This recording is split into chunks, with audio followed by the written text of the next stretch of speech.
In this video, we'll show you how to register advanced Elementor widgets, also known as advanced repeater widgets for translation with WPML. These are types of widgets that have dynamic content. As an example, let's take a look at our edit screen in Elementor. There, we added a testimonial carousel widget.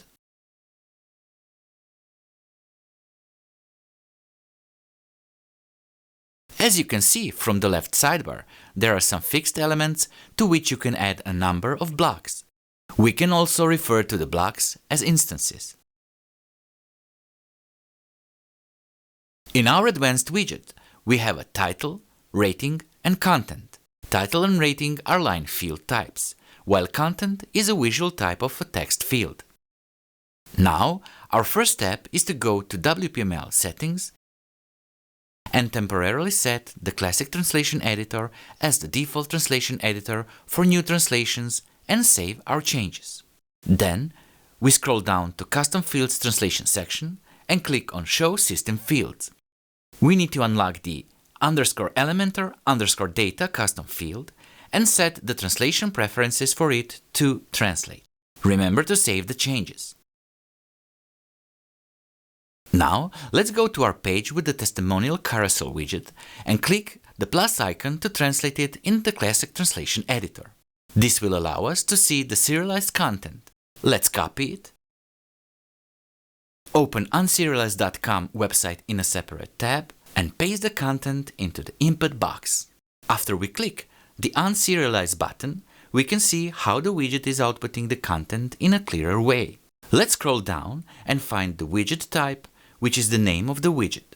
In this case, it is called WPR-testimonial. Back on our WordPress site dashboard, we can go to WPML settings and enter the Custom XML Configuration tab. We've already pasted some example code here, which you can find on our documentation page about registering page builder widgets for translation.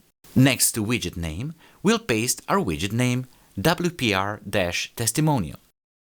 Now, back on our page with the unserialized widget content, we need to find the names of our different field types.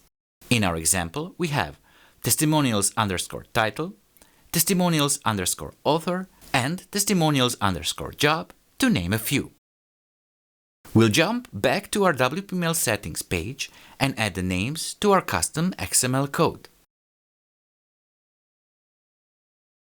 Let's just take a quick look at the WPML documentation page about registering widgets for translation to see all the different editor type text fields and double check if we added all the field types to our custom XML code.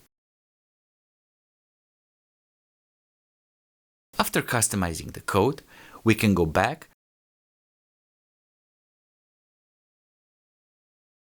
and change the translation preferences of the _Elementor_data custom field back to copy once.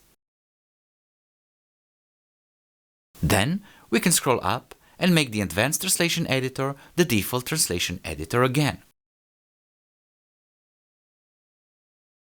Now, let's go to our page with the testimonial carousel, update it,